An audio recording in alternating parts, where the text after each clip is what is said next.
School Board District, or District Board meeting. Mr. Limberius, would you call the roll, please? Mrs. Henners? Here. Mr. Rager? Here. Dr. LeFay? Here. Mrs. Hartley? Here. All right, and next is Pledge of Allegiance. And then Mrs. Stand. I pledge allegiance to the flag of the United States of America and to the republic for which it stands, one nation, under God, indivisible, with liberty and justice for all. Item number 2 is approval of the agenda for today's meeting. So moved.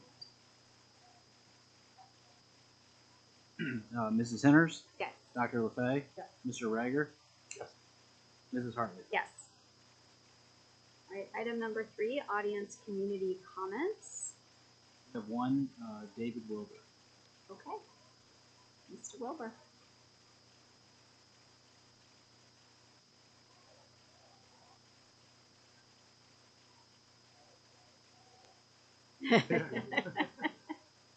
My name is David Wilbur. I'm here as a representative of the class of 1969 tonight. 5 years ago, we had our 50th reunion. We had some money left over because the vendors gave us a break. But we came and donated that money to Sandy's Fund.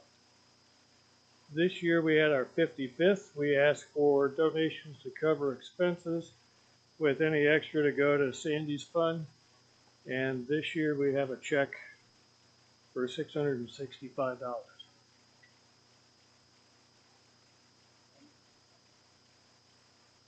Thank you, Mr. Wilbur.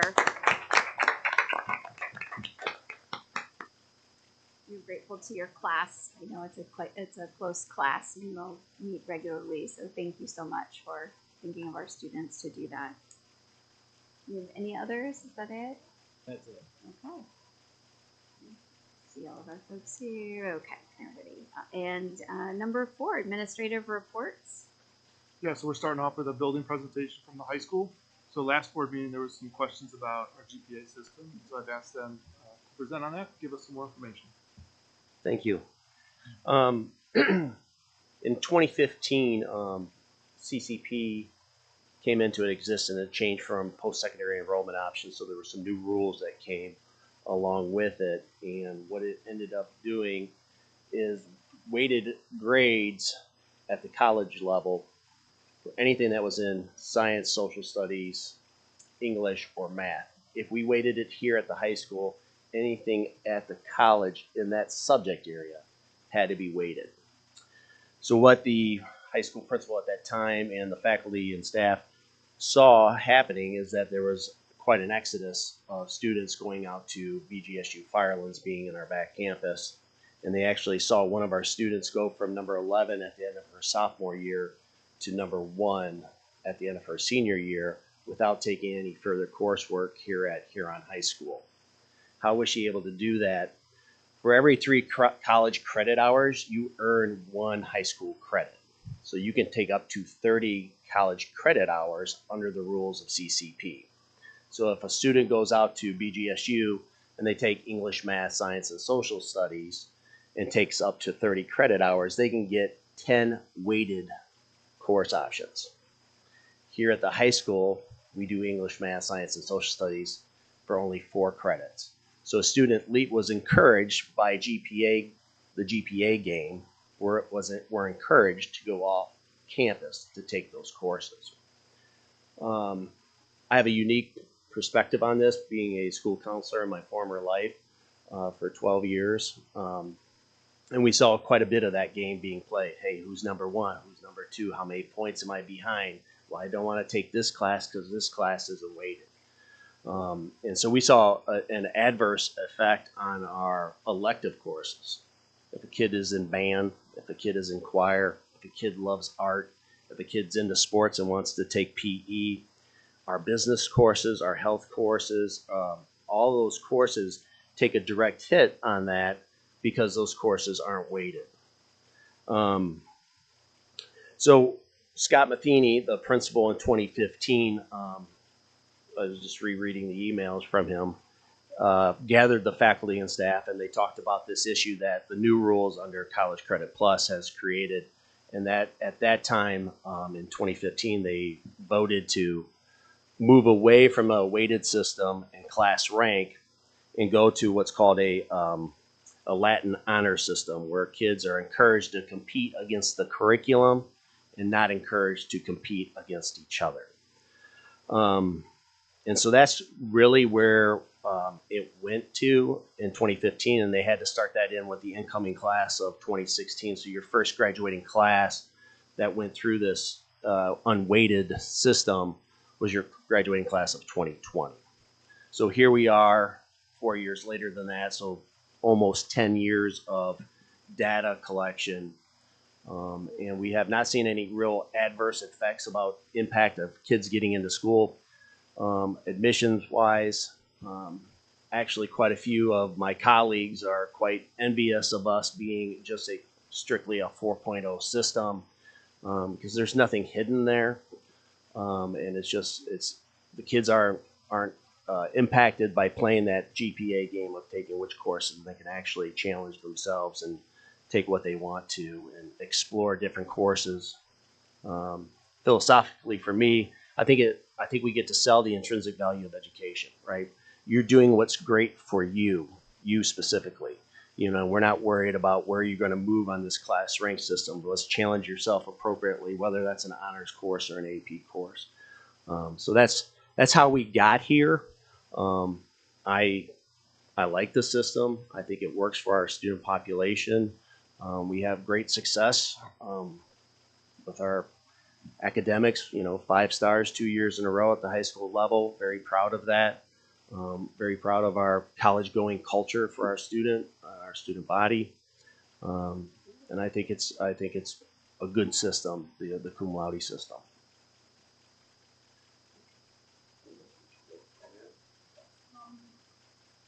A couple of things about, I have been doing some research since I'm so new to the position.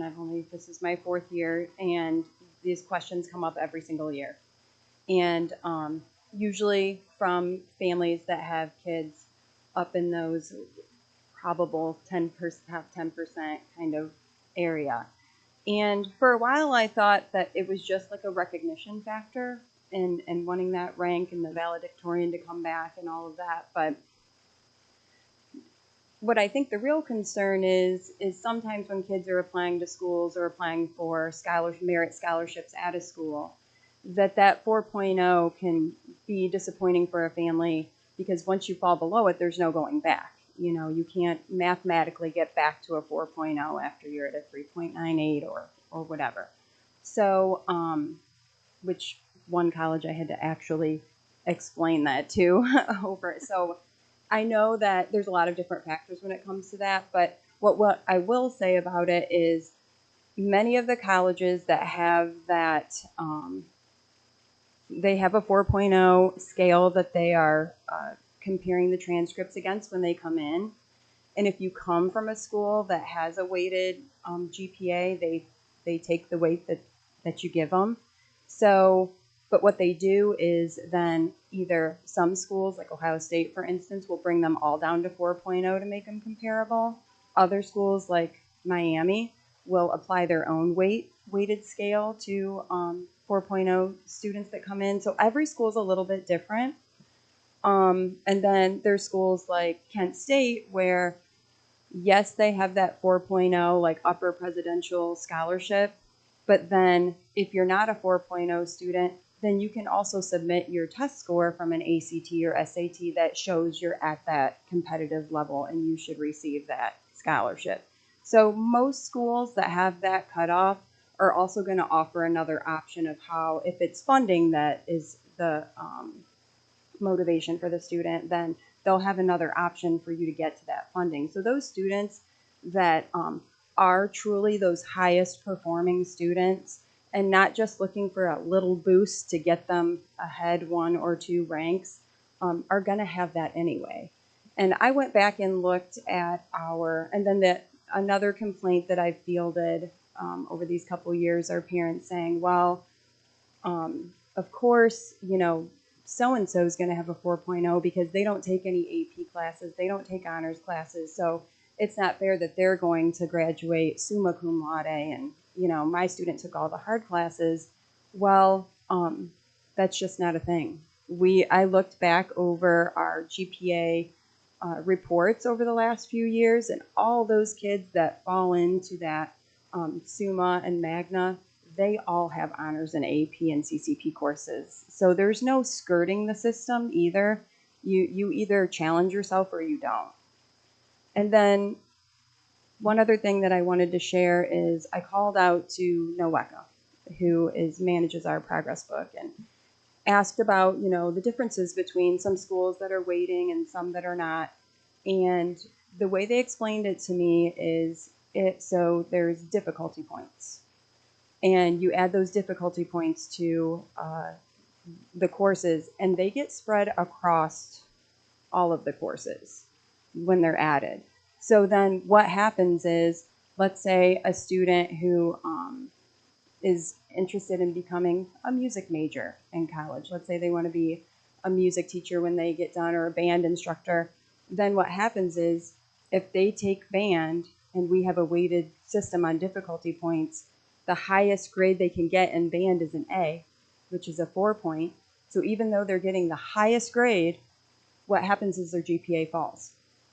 So then you're also kind of knocking out the feet under those kids who are art kids, band kids, the technology kids, the STEAM class.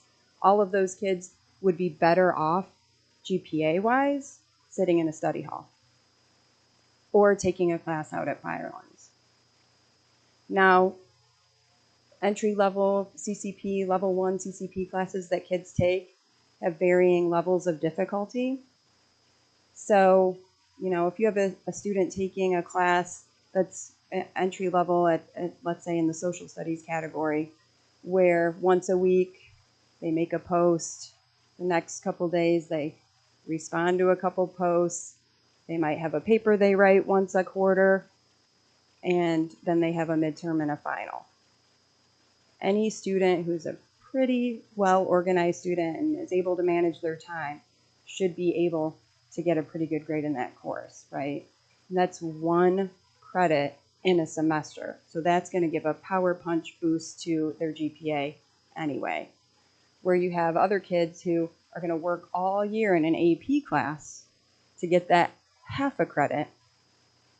So my point being, like, it's not apples to apples. And if we open up to weighted grades, those kids that are kind of sliding through on those lower level 1 CCP courses are going to shoot to the top with their GPA, and they don't have to take any challenging courses like AP or honors courses, which in the last couple of years, I know we've had community members offer scholarships and awards for those kids that do take those harder, more rigorous classes here at the high school, and award them for how well they've done in there. So we do have multi-level of system of awarding kids for their efforts and their achievements. And with all of the information that we've received from colleges, from NOWECA, and just from history, it just seems like the greater majority of students are served keeping the system that we have. But I'd be happy to answer any questions that you are thinking about.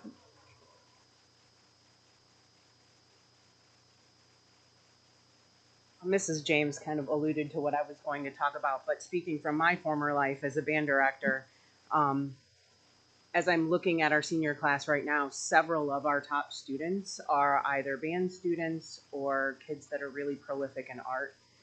And I'm just concerned that if we do start to weight grades in the 4 core academic areas, that we're going to really hurt. And we've added in the last few years, you know, jazz band is a class again that went away for a while. We have our choir classes, our 2 performance-based classes, but we also have a music theater class and a music theory class.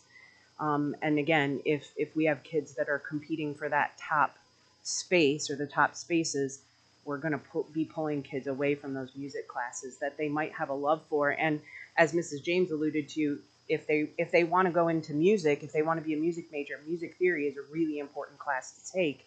But if they're trying to get those top GPAs, that's, obviously that's going to hurt them. So that's probably my biggest concern from my past life, looking at this.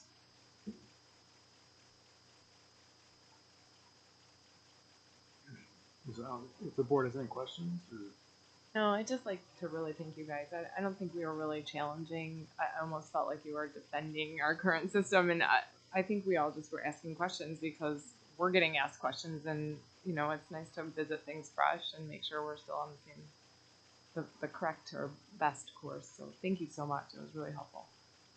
I agree. It's really helpful. And I had, right after our last meeting, I had looked into some other schools, not locally, but schools in the state to get a sense. And it was really confusing because even some top schools, and they all weight differently. They'll weight different points for an AP versus a CCP versus an honors class, which didn't get the same weighting as the AP. And like some of ours are combined. And looking at that, I thought, how in the world can you, it's all subjective. So like, if you just keep it at a 4-point, it seems more objective. And then coincidentally, I was in a meeting where with somebody who's responsible for awarding scholarships locally, not with a specific school, but for kids in this region. And just spontaneously, that person mentioned that they're ready to tell the students when they apply for scholarships that they need to submit an unweighted, because when they're getting in all of these different transcripts and everybody's weighting differently, but it's really difficult when they're trying to compare student to student and trying to do more of an apples to apples.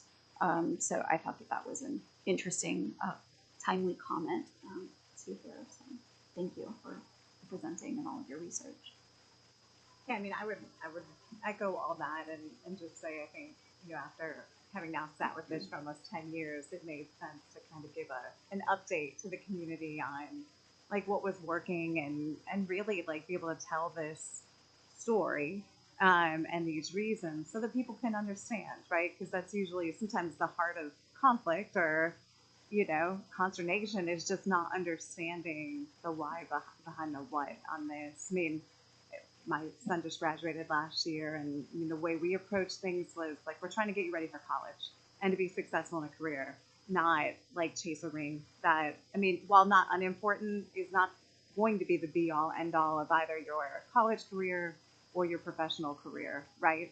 And so I think you're much more like likely to be successful in college and professionally by like challenging yourself than playing essentially a game, right? That may or may not prepare you to be successful in college and beyond. So, Kim, thank you enough for getting this out there. And I think we'll probably maybe clip this and record it so that people with these questions can kind of hear your explanation on this. And, if this isn't what's right for them and their students, then, they can explore kind of all the other, we know at the end of the day, if somebody really needs you, Mary, or Chris to make that extra phone call to a college or a scholarship, like the beauty of our small school is you'll do that, right?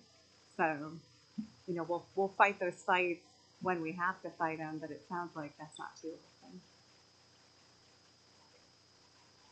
often. Excuse me, I have a couple questions, but first, I did really appreciate this because I didn't know how the college credit plus courses, if you do offer those and if you have honors courses when they do weighting, it was really interesting to read that. And I found a questionnaire on Ohio Department of Education website that indicated that, like you alluded to, if you have those math, social studies, English, you have to weight them all the same. You can't say, because I think anybody who's, like you alluded to with college, like some of those courses just aren't honors level, and nothing against those, but they're just not like, you have a variety of courses offered, and you have to treat them all like an honors course, no matter what they take in those. So that was really interesting to learn for me because just having a senior myself, it's been interesting reading on some of this, and so I really appreciated that, and it kind of gave a good reason on why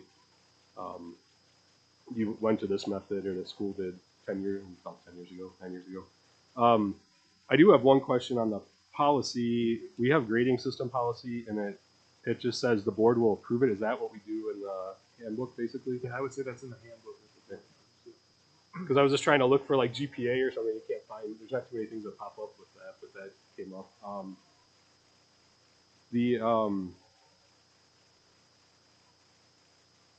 The policy. Do we know what our other local school districts have though? Do we have like a little table of that or something? Like we kind of keep a record at all, or just for those that are applying to those scholarships? No, the local school districts. That when you're applying to the local scholarships, you're competing against Perkins, Sandusky, Norwalk. Are they weighted? Not weighted? Do we know? Do we? I mean, I don't know myself. But.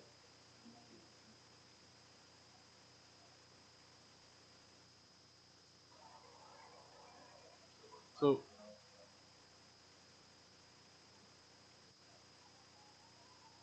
Okay. And that was the person I talked to, is the person who does scholarships that are open to the community Sure. for any students that apply, who was saying this is too much, and I'm thinking of asking students to submit an unweighted GPA. Is there a way to help? Go ahead.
Um, there was one particular email we received on this topic as a board, and looking at a couple of universities and one particular that we had learned of, they had that either or test score or GPA, and now it just says GPA, and then some of their scholarships say it has to be like 4.3 or higher.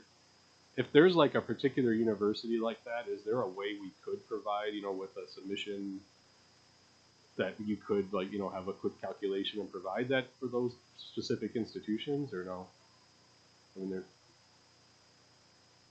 okay. It's okay. I didn't know if there's a way, because it's a pretty easy calculation, right? It's just, I thought I'd ask that. So you're saying it's not really, yeah.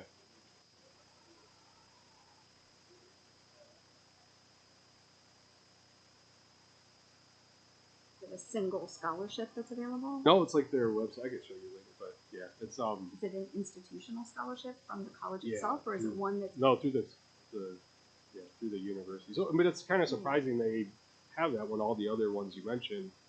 So what I'd be curious about is if it's one specific scholarship, because donors typically set up the scholarship, and donors typically set their own criteria. So you may have a donor that says, I'm creating my scholarship, and I will require it have a minimum 4.3. That's one single scholarship. Yeah, I could show you later. It was like their Yeah. whole, it's just their general, yeah, it's kind of interesting. All right, those are the questions. Thank you for providing all that information. It's great.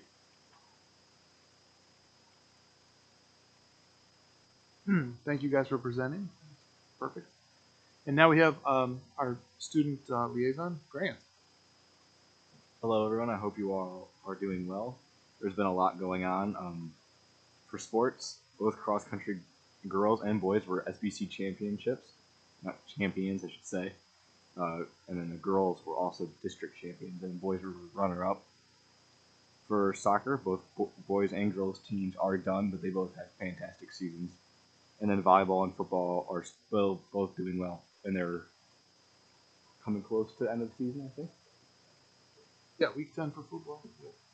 And then in the high school, we've had a lot going on. 2 weeks ago, there was an Erie County debate that was held inside of the gym. I personally thought it was great. I think we should for sure do something like that again. It was very informational, and it just kind of got you into the perspective of kind of what goes on, especially in the county. The PSAT is tomorrow for certain students, so that's of course a big deal. And then on Wednesday this week, we're having a future fair in the gym. So military and different colleges will be coming in, and you will have the chance to talk to them. And then for all schools, of course, the end of the first quarter is this Friday. In McCormick, the musical is Lion King Jr. They're having a musical, and it shows will be on the 8th, 9th, 15th, and 16th of November at 7 p.m. I bet, as you all probably saw, the seniors are painting your parking lots, and they look absolutely amazing.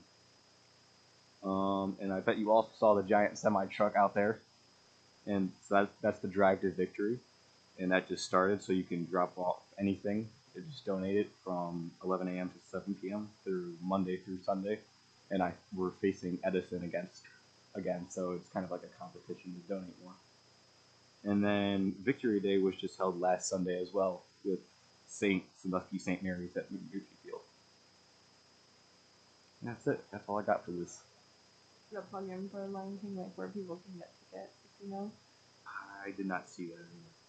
I don't know if it's at McCormick or how they're doing So that. there's an email, huronmusical.com, or you can email Adeline Jackson, and she'll connect you with the sales agent. Yep. Are we promoting for the Drive to Victory? Is that anybody in the community can come, or is it just the students? Anyone can donate. Okay. Yep. So I think it has to be, of course, like it can be not like it's torn apart. It has to be like clean, Yeah. donatable. Sure, Yeah. sure, Yep. sure. Yep. Yep. Student council is doing that.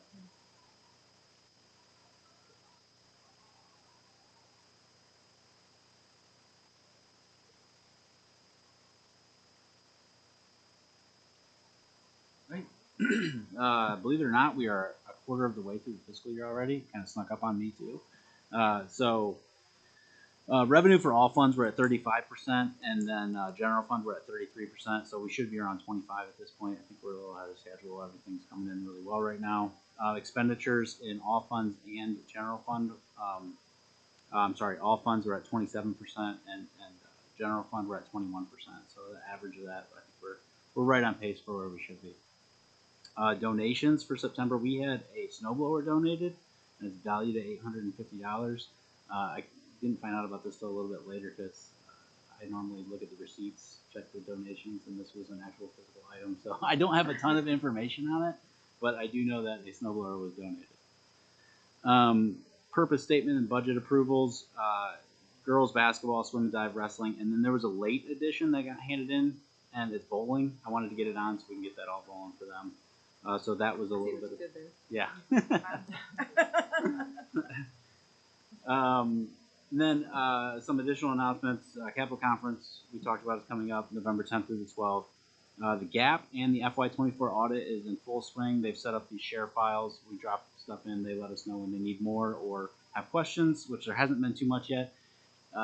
You guys should all be getting emails. They told me they were going to CC me on them. I don't know if you guys have received them. I haven't been notified. Like I didn't get the CC. So I don't know. A lot of times people spell my last name wrong, so that could be an issue. But check for those. Those are legit. I think it's just a typical. You guys probably fill them out every audit right at the beginning. And then November 5-year forecast. Working on it now. As soon as I have it like pretty well finished up, I'll send it out to you with all the assumptions and everything. Kind of do a quick breakdown, and then I'll present that at the November meeting. And we have a finance committee meeting on November 1st, which I'm hoping to have done. Should have it mostly done, and I'll be presenting it to them then as well. And that's all I have, unless you guys have any questions. Like, I'm gonna forward you the email they sent to us, which was a link. to Probably should submit have a checked my survey. spam. I don't know if you're on it.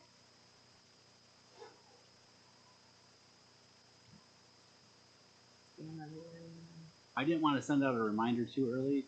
They said they were going to copy it. I figured when I got copied, I'd let you know, because then a week goes by and forget. Yeah. So. I just forwarded it to you, just so you Okay. see like when it now.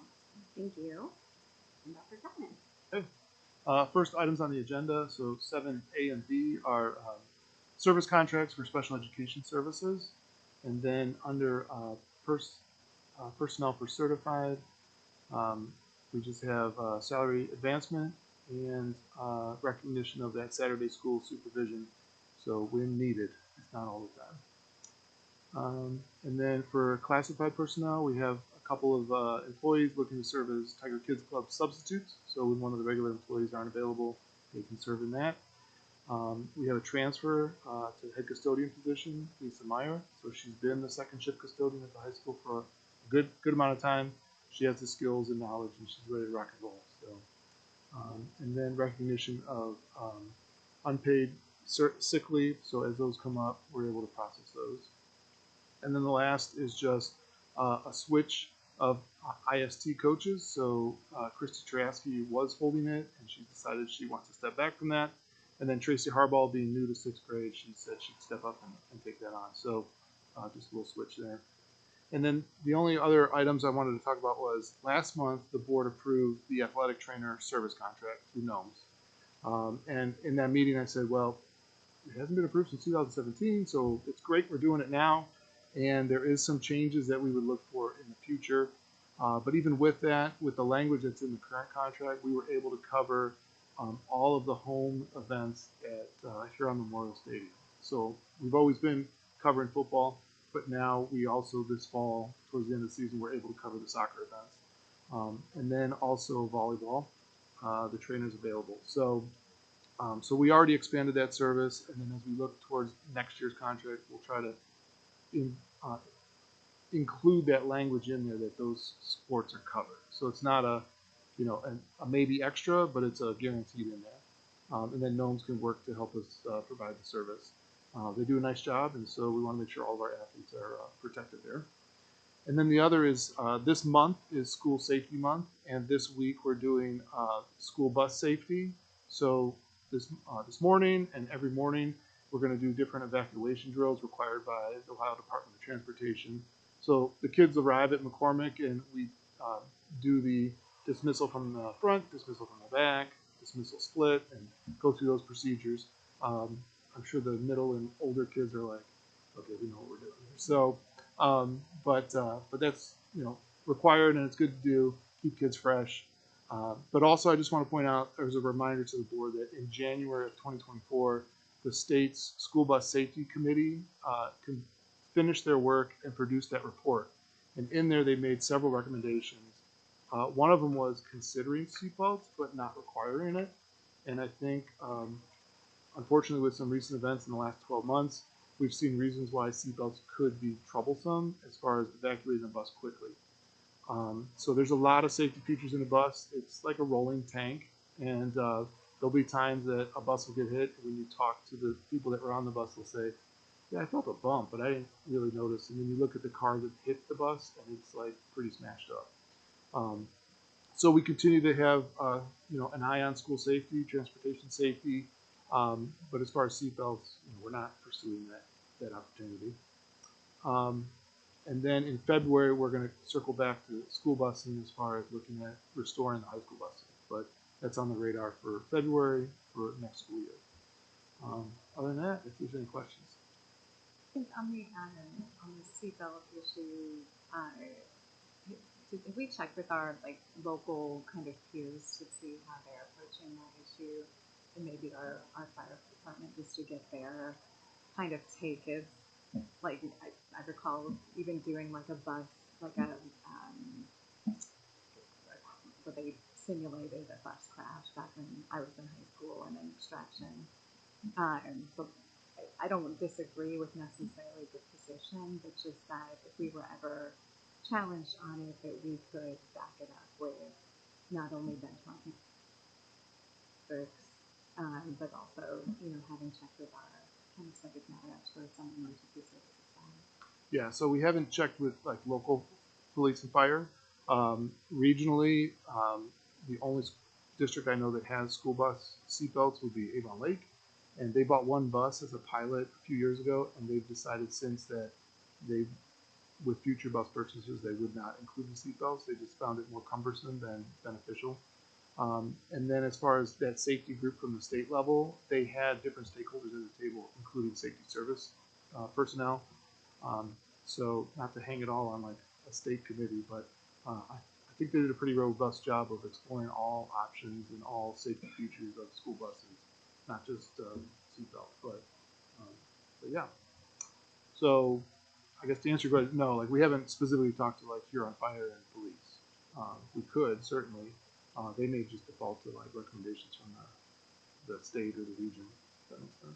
Yeah, I'm just kind of not to be a lawyer, but like engineering backwards from if the worst happens, then it's easy, I think, for folks in the community to question why this, why we didn't exercise this like resource if we had the chance. And so I think being able to say like, hey, we looked at all angles, and even talked to like our local folks. We looked at what other school districts locally were doing, but it just wasn't. The decision we made was that it wasn't right for us. And seatbelts are tough because sometimes they're better, sometimes they're not, right? Yeah, certainly. So. I'm a trainer. That's one more thing. I appreciate you and Matthew kind of stepping in and like upping the resource, particularly for soccer during games, because we were finding that a need for y'all hit stuff, right? And like there's a need for a trainer in pretty much every soccer match. But is there thought to looking at not just expanding, kind of having some of these services at other sports, but taking a look at how we're currently resourcing, for example, football practices, and maybe rethinking like, is there a way to dedicate the resource in a way that is available to all athletes during certain hours, as opposed to the football team having, essentially a dedicated trainer for every practice, and kind of the other teams being out on their own. It just seems like there's a more equitable way to use that resource. Yep. So I would say already any athlete can have access to that trainer. What is not happening right now is communicating that from like the AD's office to coaches, especially new coaches, and then trickling that down to the athletes. So working to better communicate that out so that athletes know if I need help, I can go seek help. And really it's their benefit to go to the trainer, because if the trainer says, hey, you have something serious here, they can kind of fast track access to a doctor and those types of resources. So yeah, I mean, it's already available, but it's not initially well marketed or well known by the other sports athletes. So even like cross country and tennis that practice off campus, technically they have access to that trainer as well. Yeah, where is the training room? Because I think would be the other. If I'm thinking as a high school freshman girl, would I necessarily be up for wandering down to the football stadium while football practice is getting ready? Probably not, right? So I mean, is there more of a neutral site? So in the fall, his home base is the stadium locker room, and then in the winter he comes into the gym. But again, looking at ways to connect the kids, like through a referral process. So I know my son, who's in 8th grade, his district has access to athletic trainers, and there's a Google form that the parent or the kid would fill out, and then the trainer knows, okay, I have to go start my day over to middle school, work with that kid, and then head over to my regular assignment. So there's a way to communicate that without having someone necessarily be dedicated to one space or another, but being flexible in that. And the key is the communication. Yep. That's all I have unless there's other questions. Yeah, one thing I skipped over a whole bullet point. Board training. There's a couple videos to do on public school boards. We'll set you up an account. We'll email it out to you. It's ethics and fraud. I did them. They're pretty quick. It's not hard. But then you get like a certificate, and then we can show that to the auditors that you completed the training. So we'll let you know. And then on the public records training, every January. I don't know if you guys read that email that I'm designated to do that. So I actually have that scheduled for November 5th. So you won't have to worry about that. That's something we approve in January at the organizational meeting. Okay. Any other questions? All right, ready for consent agenda and motion to approve items 5 through 7. So move.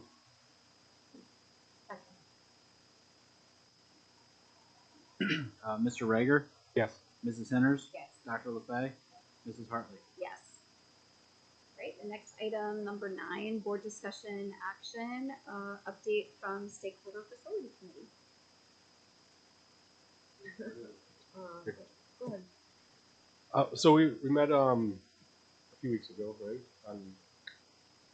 To schedule the rest of the meetings anyway. So what we decided to do is have the committee that's volunteered break up into subgroups on different topics of the potential outcome of new facilities. So I don't have all the categories written down in front of me. Maybe you do. There's like finance. Like funding, the current state of facilities, future state, like wishes and layout, marketing, parent voter registration, and then specifically the future of McCormick. And then the last subcommittee was communication. So on the 27th, this Sunday coming up, we'll have the first meeting where we'll divide into those groups, and then those groups can meet on their own for about 2 months. We're planning, I think, January to come back together, see what, if there's any additional guidance needed or if they have outcomes, and be able to start putting something together to bring back to the full board, maybe like a month or 2 later. Kind of the plan right now. So we have, the 27th, and then that kind of goes along with some of the stuff with the finance committee meeting again, November 1st. And, we'll take some of that back to there that we can. But,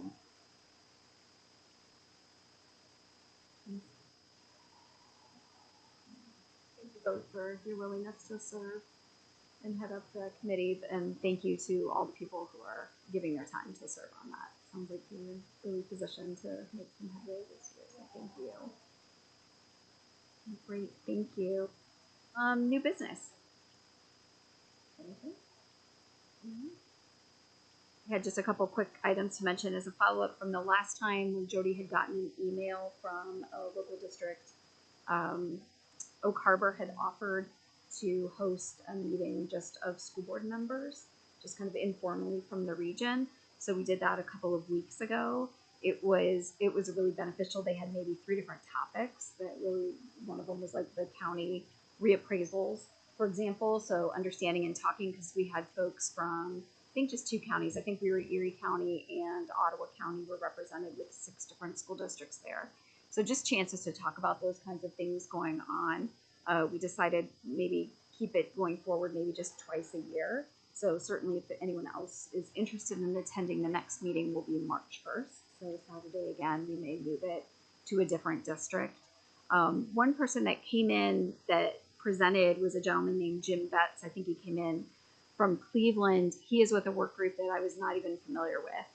I think James and Mike were aware of them, the Ohio Fair Funding Group.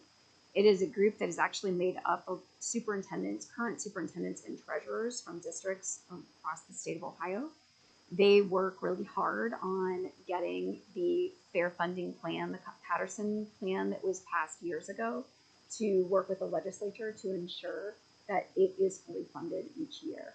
And I think 2027 is the first year where it would be fully implemented. So they work hard on that. but Mr. Betts came in and did a fantastic presentation and offered to come to any district to talk about it. So I don't know if we want to maybe have him come to finance committee or if we'd want him to come to the board, or maybe a group if we want to consider working with that group. It was really interesting. And the last thing, I think last meeting too, I had mentioned our board policy BA, which has board operational goals, and policy BK, which is evaluation of school board operational procedures. So James and I had a chance to talk about that, and he came up with a evaluation form from OSBA.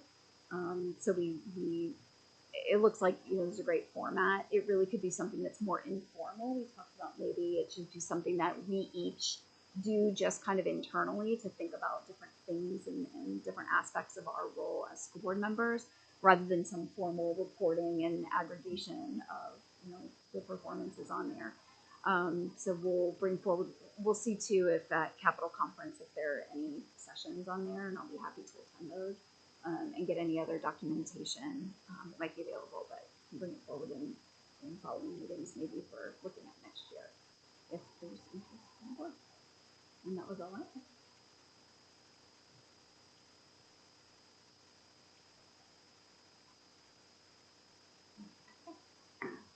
Well, nothing else.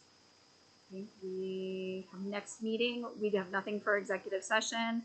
Next meeting is November 18th at 6 p.m. So I think that'll be the week after Capitol Conference. We'll be back here and just looking for a motion to adjourn. Second. Mrs. Sanders? Yes. Mr. Rager? Yes. Dr. LeFay? Yes. Mrs. Hartley? Yes. Thank you, everyone. Thanks for coming. Thank you.